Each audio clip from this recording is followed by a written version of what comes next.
નમસ્કાર, star prime ન્યૂઝમાં આપનું સ્વાગત છે। જળ સંચય ભાગીદારી યોજના અંતર્ગત ગીર સોમનાથ જિલ્લાનો કાર્યક્રમ ઉના નગરપાલિકા હોલ ખાતે યોજાયો। જળ સંચય ભાગીદારી યોજનાનો ભારત સરકારને ગુજરાતમાં સુરત ખાતે વર્ચ્યુઅલ માધ્યમથી શુભારંભ વિડીયો કોન્ફરન્સના માધ્યમથી ઉના નગરપાલિકા ભવન હોલ ખાતે યોજાયો હતો અને સદસ્યતા અભિયાન અંતર્ગત માર્ગદર્શન પણ આપવામાં આવ્યું હતું। આ કાર્યક્રમમાં ધારાસભ્ય, જિલ્લા તાલુકા ગ્રામ પંચાયત અને નગરપાલિકા સદસ્યો, હોદ્દેદારો, કાર્યકરો સહિત ઉપસ્થિત રહીને કાર્યક્રમને નિહાળ્યો હતો।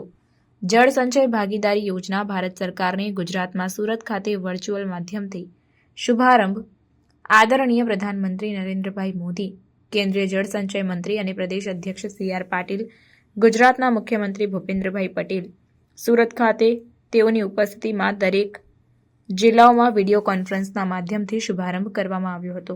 ત્યારે ગીર સોમનાથ જિલ્લાનો કાર્યક્રમ ઉના નગરપાલિકા હોલ ખાતે રાખવામાં આવ્યો હતો। વિડીયો કોન્ફરન્સના માધ્યમથી આ કાર્યક્રમને નિહાળવામાં આવ્યો અને આ કાર્યક્રમમાં ઉપસ્થિત રહેલ લોકોને પ્રાથમિક સદસ્યતા અભિયાન અંતર્ગત માર્ગદર્શન પણ આપવામાં આવ્યું હતું। આ તકે ઉનાના લોકપ્રિય ધારાસભ્ય કાળુભાઈ રાઠોડ, જિલ્લા ભાજપ પ્રમુખ મહેન્દ્રભાઈ પીઠિયા, જિલ્લા ભાજપ મહામંત્રી વિશાલભાઈ વોરા, જિલ્લા પંચાયત કારોબારી સમિતિના ચેરમેન ડાયાભાઈ જાલુંધરા, તાલુકા પંચાયત, જિલ્લા પંચાયત, નગરપાલિકા પ્રમુખ પરેશભાઈ બાંભણિયા તેમજ ચૂંટાયેલા સદસ્યો અને સંગઠનના હોદ્દેદારો તથા કાર્યકર્તાઓ ઉપસ્થિત રહ્યા હતા।